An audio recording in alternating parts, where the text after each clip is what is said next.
22 horas, o apóstolo também confirmou isso, que lá em Trindade também está sendo pregado isso, né, que é a presença, o cultivo da presença, o relacionamento.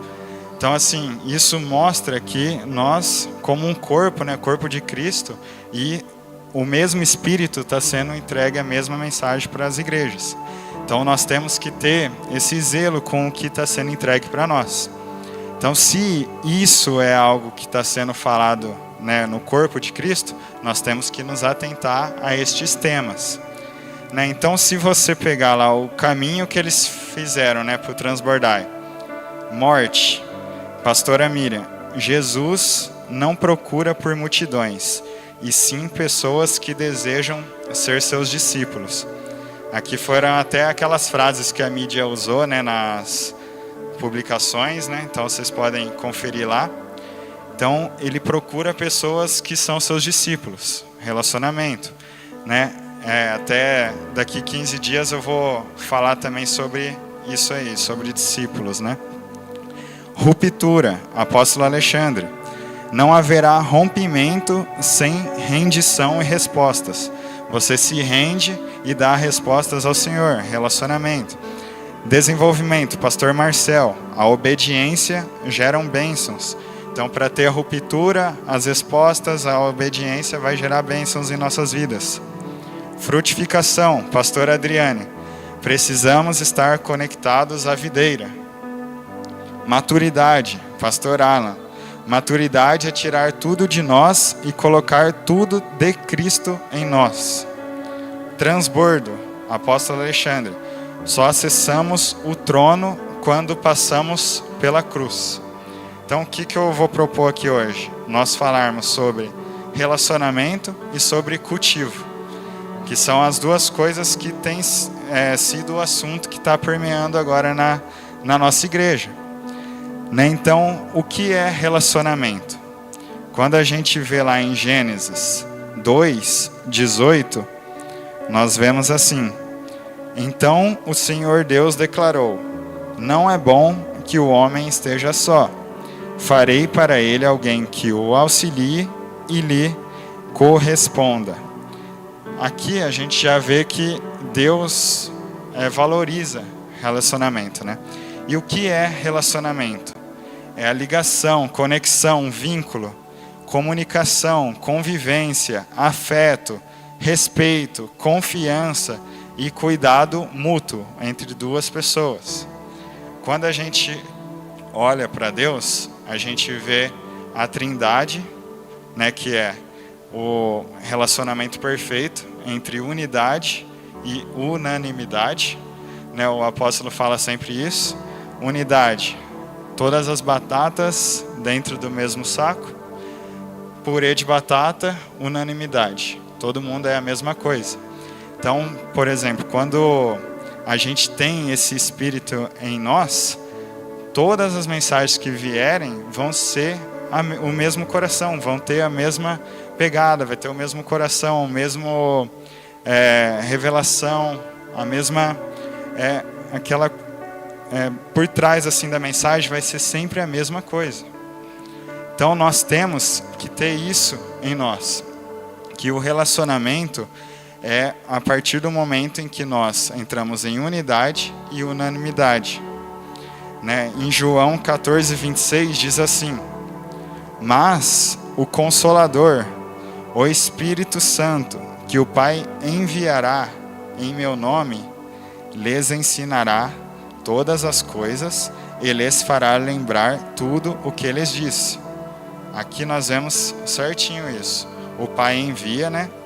Que o Pai enviará em meu nome, em nome de Jesus, e o Espírito Santo lhe ensina e lembra as palavras de Cristo. São as três pessoas no mesmo propósito, em unidade, unanimidade. Não vai ser assim, eu estou falando algo aqui, o Anderson outra coisa, o Van vem falar outra coisa, o Silvio outra, não. Todos vão estar no mesmo espírito. E isso vai a partir do nosso relacionamento com o Senhor. A partir do momento que a gente tem esse relacionamento, todos, né, vão ter o mesmo espírito. E graças a Deus que nós estamos numa igreja que busca isso, né? Então, novamente, a reconciliação. Em 2 Coríntios, diz o seguinte: tudo isso provém de Deus, que nos reconciliou consigo mesmo por meio de Cristo e nos deu o ministério da reconciliação. Então, através de Jesus Cristo, né, nós somos reconciliados ao Pai. E aí nós podemos estar aqui como cristãos e não ter esse relacionamento com o Pai, sendo que Jesus morreu por isso. Quando o véu foi rasgado, foi exatamente para nós termos acesso a essa dádiva, termos acesso a essa presença, termos acesso àquilo que o Pai quer para nós, né? Então, como a gente tem relacionamento com o Pai? Isso aí vocês já estão cansados de saber. Oração, jejum, leitura da palavra, né? Uma vida no secreto, leitura da palavra, guardar os mandamentos. Como que Jesus fala: vocês são meus discípulos? Através de você amar ao próximo, guardar os mandamentos. É desta forma que nós devemos nos portar como cristãos. Amém? Então, primeiro relacionamento é com o Pai. E com o Pai nós temos o exemplo da Trindade e o ministério da reconciliação em Cristo. O segundo são com as pessoas. Jesus, quando morreu, né, que foi ferido seu lado direito, saiu água. Ali, muitos dizem que ali é o nascimento da igreja. Então, ele morreu pela igreja. E nós, como irmãos, nós precisamos ter um relacionamento profundo entre nós. Nós precisamos nos respeitar, nós precisamos nos amar. E eu estava conversando lá na minha empresa, né? Graças a Deus lá eu não tenho problemas em falar da minha fé, né? A gente tem bastante cristão lá, a gente comenta bastante. E nesse dia estava o gerente de RH. Aí ele era uma pessoa que já foi machucada pela igreja. E infelizmente hoje nós temos muito esse problema, né? Nós não temos muito que apresentar a Cristo, né? O Brasil é um país já cristão. Só que nós temos muitas pessoas feridas pela igreja. Muitos maus testemunhos. Muitas pessoas que fizeram maldade com as pessoas no lugar de autoridade, né? E isso até na minha vida eu também tinha esse preconceito, né? Infelizmente acontece.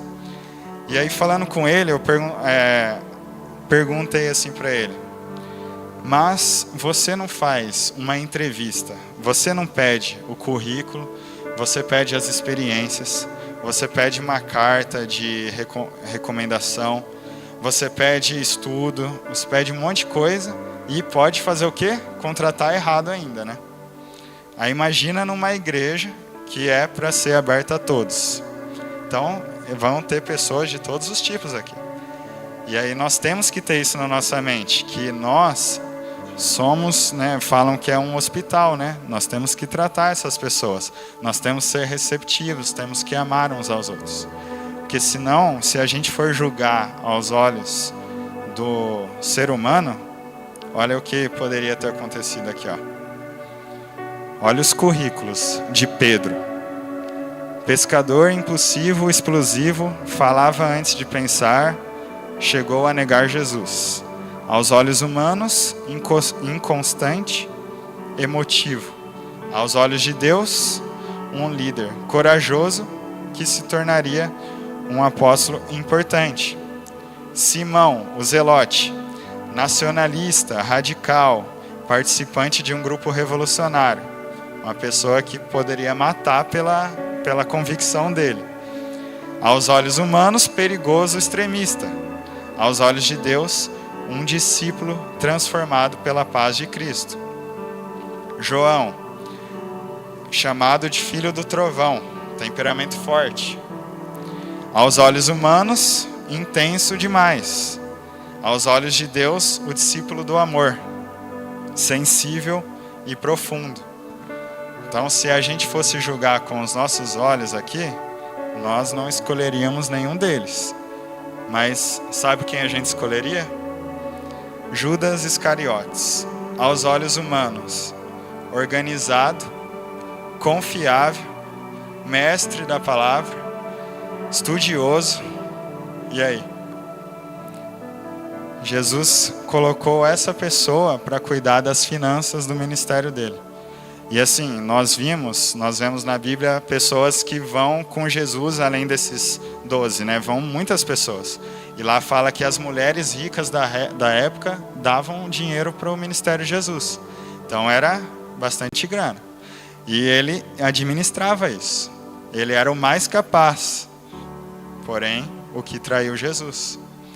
Então, quando a gente está aqui na igreja, a gente não tem que ver a pessoa como algo que nós vamos tirar proveito dela, né? Nós não temos que falar assim, eu vou me relacionar com ele porque ele tem recurso, ele pode abrir uma porta para mim. Não.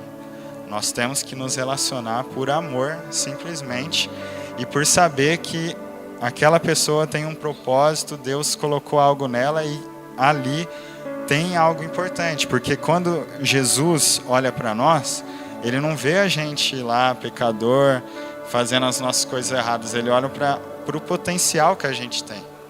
Ele olha para nós lá no futuro, já sendo aquele propósito que ele colocou em nós. Então, quando a gente julga alguém, nós temos que tomar muito cuidado. É mais importante nós, como cristãos, olharmos para nós. O que eu estou fazendo de errado? Né? Nós temos lá a trave nos olhos, né? O cisco no olho do irmão e a trave nos nossos olhos. Poxa, é mais importante nós vermos, cara, será que eu não estou julgando muito essa pessoa? Por que será que ao invés desse descontentamento me gerar um amor, eu estou querendo causar uma intriga, alguma coisa? E não estou falando que a gente faz isso, que eu acredito que nós nos amamos de verdade. Mas todas as vezes que nós achamos e entramos em outros níveis, nós temos que vigiar, temos que tomar cuidado. Porque isso pode entrar no nosso coração. Né? Eu creio que essa igreja vai ser muito relevante na cidade, o apóstolo vai ser uma pessoa muito influente. Nós temos que orar para que o nosso coração sempre permaneça humilde. A cada lugar que a gente avançar, mais humilde a gente se torna, né? O pastor Alan falou da maturidade. E é verdade, o apóstolo Paulo começou falando, eu sou discípulo mesmo, sou apóstolo mesmo, quero ver vocês falar alguma coisa. No final, ele era o pior dos pecadores. E nós temos que ter esse coração.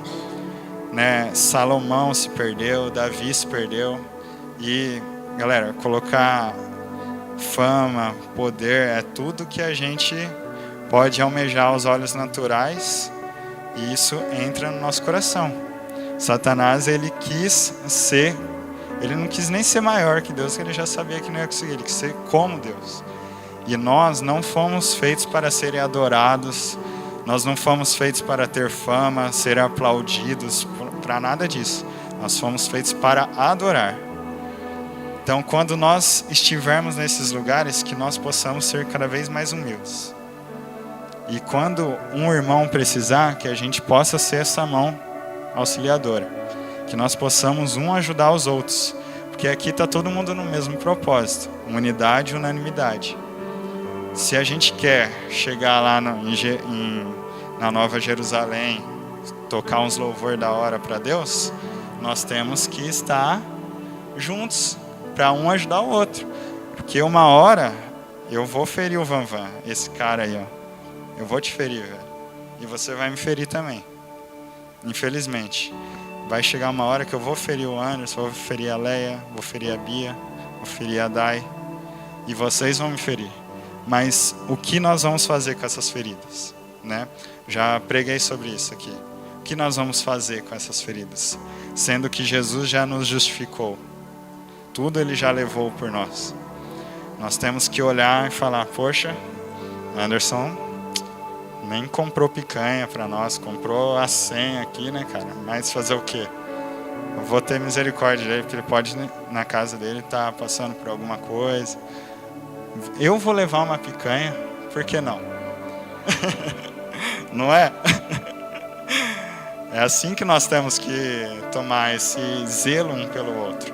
No momento que acontecer alguma coisa, nós possamos olhar para nós, o que eu poderia fazer diferente, que eu não fiz, e o que daqui em diante eu posso fazer para que esse meu irmão chegue ao mesmo objetivo que o meu. Porque nós estamos aqui pelo mesmo objetivo, adorar a Deus, aprender com Ele, ser transformados, receber cada vez mais da mente de Cristo, do coração de Cristo. Então que nós possamos ter esse zelo um com os outros, né? Então, desde o Éden, Deus demonstrou que o homem não foi feito para viver sozinho. E Jesus reforça isso quando nos ensina sobre amor ao próximo, amizade verdadeira e comunhão no nosso corpo. Amém? Relacionamento, tudo certo? Fechou? Vamos para cultivo agora. Toda vez que a gente se relaciona, a gente busca ao Pai, a gente acessa ali a presença, né, através dos nossos devocionais, da nossa oração. Mas aí a gente chega nesse lugar, né, relacionamento ali. Você não chega chutando a porta da casa de ninguém. Você chega de boinha, fala: Pai, o Senhor permite que eu esteja na Tua presença? O Senhor pode ser cada vez mais íntimo meu, né? Lá no Éden, Adão e Eva estavam nus na presença de Deus. Então nós temos que chegar assim também. Chegar e falar: Pai, eu sei que eu sou pecador, eu sei que eu não consigo com os meus próprios braços, eu sei que eu não vou dar conta, mas eu estou aqui, Pai, entregando tudo a Ti, entregando os fardos a Ti, pedindo a Sua ajuda e declarando total dependência a Ti. Isso é estar nu na presença, porque o que Jesus criticava os fariseus, eles ficavam nas praças gritando lá: Deus, Adonai, Shalom, sei lá, umas palavras aí, né? E aí era o que? Aparência. Para que fazer isso? Se nós queremos ser humildes, não temos que aparecer, quem tem que aparecer é Ele. Para que ficar vivendo de aparência? Né? Então nós temos que lembrar disso, que quando a gente for se relacionar, tira as escamas, tira a armadura que não é nossa, para que nós entremos na presença dEle da forma que Ele pode trabalhar em nós. Que Ele não vai chegar com tudo. Ele bate a porta, mas você que vai abrir. Só que na hora que você abrir, Ele vai mudar algumas coisas. E a obediência gera um bênção. Aí a gente tem todo aquele caminho do transbordar que foi feito. Então, o que é cuidar? Cuidar, zelar, trabalhar, fazer crescer, é investir tempo, esforço, amor, gerar vida, valor, crescimento. Tudo isso é cultivar. Então, primeiro nós nos relacionamos, pedimos para ser íntimos e depois nós cultivamos essa presença. Porque a partir do momento que a gente entrou nesse lugar, nós temos que entender que Deus é santo, que nós vamos errar, mas que nós não erremos repetidas vezes, né? Que nós busquemos a santidade, né? Tem uma parábola que é assim, que se você está andando numa estrada e o pneu do carro fura a cada 10 metros, é imprudência sua. Você não fez manutenção, você não trocou o pneu, não comprou lá Goodyear, né, Pirelli, comprou recalchutado. Mas, se você anda 100 km e fura um pneu, é um acidente. O pecado é desta forma. Quando acontece acidente, nós temos que nos colocar aos pés de Deus. Ele já nos perdoou, mas Ele quer o nosso coração rendido. Pai, perdão, desculpa, não quero cometer isso. Você entende que isso não agrada a Deus. Então isso é cultivo. É quando você guarda os mandamentos e está na presença dEle. Amém? As frases que o apóstolo gosta de usar. Quanto maior o relacionamento, menor o regramento. Então, Hoje nós estamos aqui fazendo esse culto bonitinho e tal, porque a gente ama eles lá também, né? Senão, se fosse zona, a gente ia estar fazendo qualquer coisa aqui, né? Mas não, nós amamos ao Pai, nós amamos a vida dos nossos líderes, estamos aqui por decisão nossa. E ninguém está sentindo nenhum fardo por estar aqui. Quem ama, investe tempo e recursos. Eu posso falar que amo a Pietro, mas não dou nenhum tempo com ela, não dou um presentinho para ela de vez em quando. Fica a dica aí para os casais. Ó, a Pietra é legal que é só levar um Kit Kat para ela, já tá ótimo. Já tá bom, ó. Porque é o cuidado de lembrar, sabe? Você passou ali e falou, poxa, vou levar um negocinho para ela. É claro que tem hora que precisa de um presentinho melhor, né? Eu tenho que comprar a rifa aí, ó, das mulheres, né? Então, quem ama investe tempo e recursos.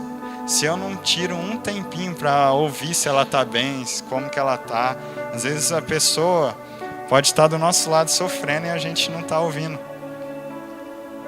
Aí a gente fala, a pessoa é fechada, mas lembra da trave. Você perguntou, você falou assim, poxa, você quer falar alguma coisa? Se a pessoa não abrir, amém. Mas lembre-se de fazer sempre a sua parte. E no relacionamento eu entendo que não é assim, né? Os cônjuges vão falar uns aos outros, vão falar suas dificuldades, e aí um pode ajudar o outro, né? Relacionamento e cultivo. O Éden apontava essas duas coisas. Porém, a nossa origem não é o Éden, é ao Senhor. Então, do mesmo jeito que um peixe não vive fora da água, a planta não vive fora da terra, nós não vivemos fora do Senhor.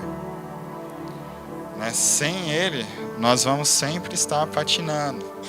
Sempre estar lá, poxa, eu não consigo. Não, você não vai conseguir mesmo. Ou vai fazer um esforço tão grande que o efeito vai ser muito pequeno. Ao invés de você falar, pai, vá à frente, vá fazendo as coisas, que eu vou aqui cuidar das suas, cuide das minhas, buscai primeiro ao reino, e as demais coisas serão acrescentadas. Então, sempre tenham isso na mente de vocês. Relacionamento e cultivo. Tudo certo? Amém? Agora vamos voltar lá pro versículo, né, que eu tinha destacado. Já vou caminhando aqui ao final. Agora, né, Gênesis 3, 22 a 24, novamente. Então o Senhor Deus disse, agora o homem se tornou como um de nós, conhecendo o bem e o mal. Não se deve, pois, permitir que ele também tome do fruto da árvore da vida, e o coma e viva para sempre. Por isso o Senhor Deus o expulsou do jardim do Éden, para cultivar o solo do qual foi tirado. Depois de expulsar o homem, colocou a leste do jardim do Éden querubins e uma espada flamejante, que se movia guardando o caminho para a árvore da vida. Então, depois de expulsar o homem, colocou a leste do jardim do Éden querubins e uma espada flamejante que se movia guardando o caminho para a árvore da vida. Quando eu li isso, eu até mandei mensagem para a pastorala. Eu falei, pastorala, Deus tirou a gente do Éden e impediu que a gente chegasse a Jesus? Aí ele falou, é isso mesmo. Eu falei, eita, mas se a gente tinha pecado e a reconciliação vem por Cristo, por que ele não permitiu ali naquele momento a gente acessar a Cristo? E isso é a motivação. Qual é a sua motivação a buscar a Cristo? Ali, Adão, ele pecou, ele ia morrer. A motivação dele ia ser só, vou ter a vida eterna, corrigir o meu BO aqui e bola para frente. Mas o Evangelho, nós precisamos ter arrependimento e perdão. Só assim nós acessamos a Cristo verdadeiramente. Então nós podemos ter esse evangelho, né, prosperidade, coach, buscando o nosso ego e não encontrarmos a Cristo nesses evangelhos. Porque Deus, ele protege a Cristo. O pastor Alan falou isso, que Deus ama tanto a Cristo que ele não permite a gente deturpar a Cristo. Então nós não vamos acessar ele por acessar. Nós vamos acessar ele a partir do momento que nós temos o entendimento, o arrependimento e o perdão, aceitar esse perdão que ele tem nas nossas vidas. Então quando o Adão ali, né? Se Adão comesse da árvore da vida sem se arrepender, ele seria imparável. Ele seria eternamente perverso. Sendo assim, não como punição sem propósito, mas como proteção, para que o homem não vivesse eternamente em um estado de separação de Deus. Nós temos que ter esse zelo em nosso coração. Sempre. O que está te motivando a vir à igreja? O que está te motivando a continuar a ser um cristão? O que está te motivando a dizer não para um monte de coisa que o mundo fala que é certo? É o nosso relacionamento com Ele? Ou você está vindo buscar bênçãos? Porque assim, ó, se você só... Eu vim através do Evangelho da Prosperidade, né? Não tenho vergonha de falar isso.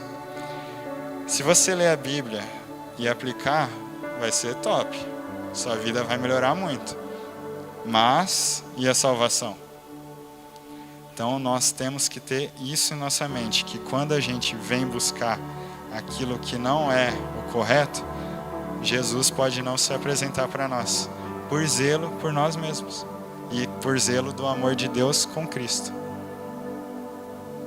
Esse eu fui pesquisar porque eu pensei que era heresia na hora que eu li. Eu falei, ô louco, como que Deus pode tirar Cristo de nós?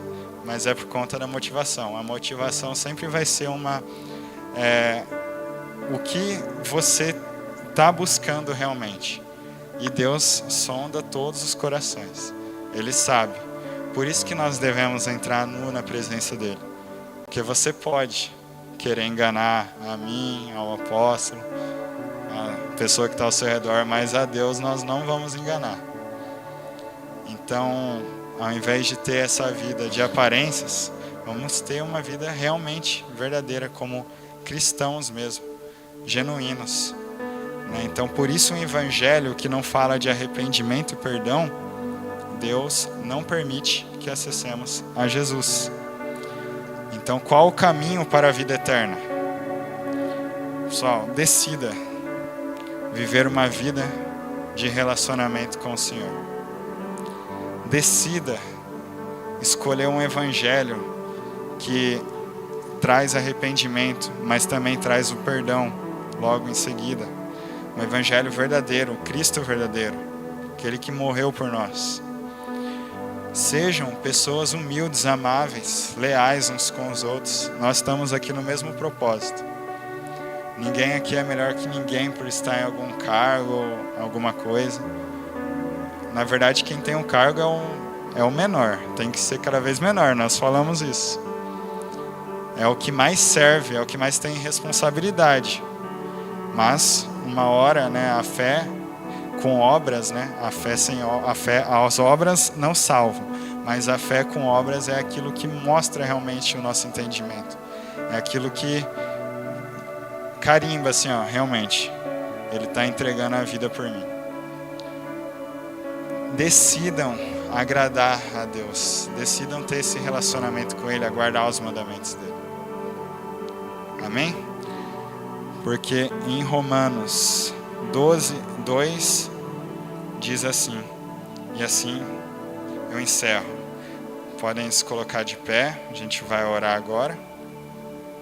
Romanos 12:2. Não se amoldem ao padrão deste mundo, mas transformem-se pela renovação da sua mente, para que sejam capazes de experimentar e comprovar a boa, agradável e perfeita vontade de Deus. Amém? Então, Pai, obrigado por este momento. Pai, que nós possamos ser essas pessoas, Pai, que vivem o Evangelho de verdade, que têm um relacionamento contigo, Pai. Essas pessoas que buscam a Ti em primeiro lugar, não somente o Senhor como um amuleto da sorte, mas o Senhor pelo que o Senhor é. O Senhor diz: eu sou o que sou. E isso significa que o Senhor é aquilo que nós precisamos, Pai. O Senhor, se nós precisamos de saúde, o Senhor é a saúde. Se nós precisamos de provisão, o Senhor é a provisão. Mas principalmente, Pai, nós queremos amar a Ti pelo que o Senhor fez por nós. Primeiro o Senhor nos amou e entregou o Seu Filho por nós. E nós queremos devolver este amor, Pai. Primeiro o Senhor nos amou e agora nós queremos Te amar de verdade, Pai. Cultivar a Tua presença. Nós queremos, Pai, ser transformados pela Tua mente, transformados e termos o Teu coração. Circunde os Seus mandamentos em nosso coração, Pai. Que nós possamos acessar a Tua presença, Pai. Nus de toda aparência, de tudo aquilo que nos vem afastar de Ti. E que nós possamos, Pai, viver o verdadeiro Evangelho, amando uns aos outros, ajudando uns aos outros, pois o Senhor morreu por todos, Pai, e o Seu Evangelho alcança a todos. É isso que nós Te pedimos, Pai, que nós